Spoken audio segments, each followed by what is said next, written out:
স্বাগত জানাচ্ছি ইন্দোনেশিয়ার বালি থেকে। বালি দ্বীপ ভ্রমণের জন্য পৃথিবী বিখ্যাত।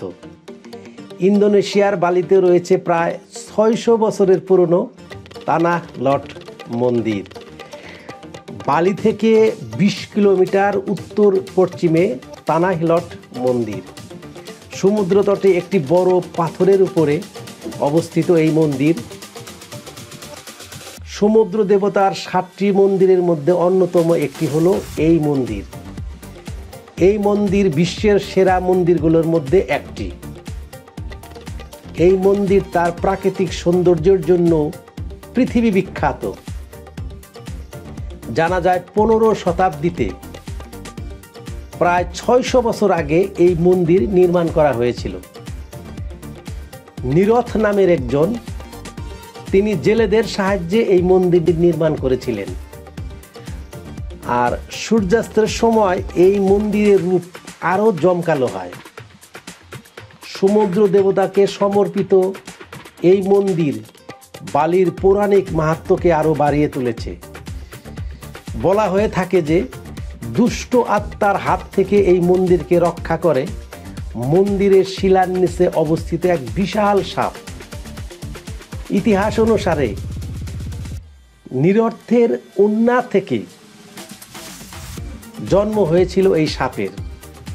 এই মন্দিরকে বালিতে বসবাসকারী হিন্দুদের আস্থার কেন্দ্র হিসেবেও মানা হয়। জোয়ারের সময় মন্দিরটিকে একটি ছোট দ্বীপের মতোই দেখায়।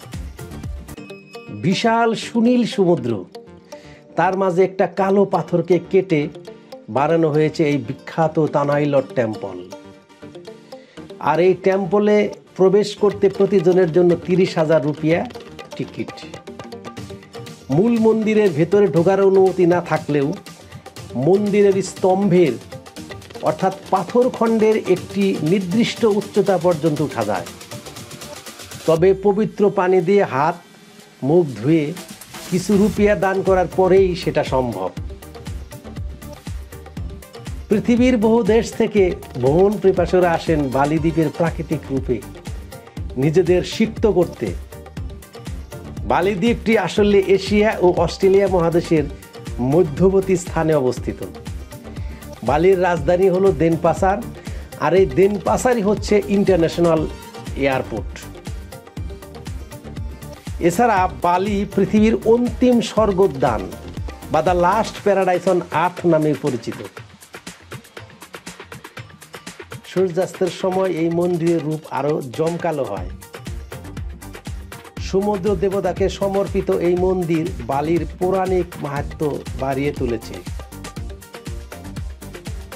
বলা হয় যে দুষ্ট আত্মার হাত থেকে এই মন্দিরকে রক্ষা করে মন্দিরের শিলার নিচে অবস্থিত এক বিশাল সাপ।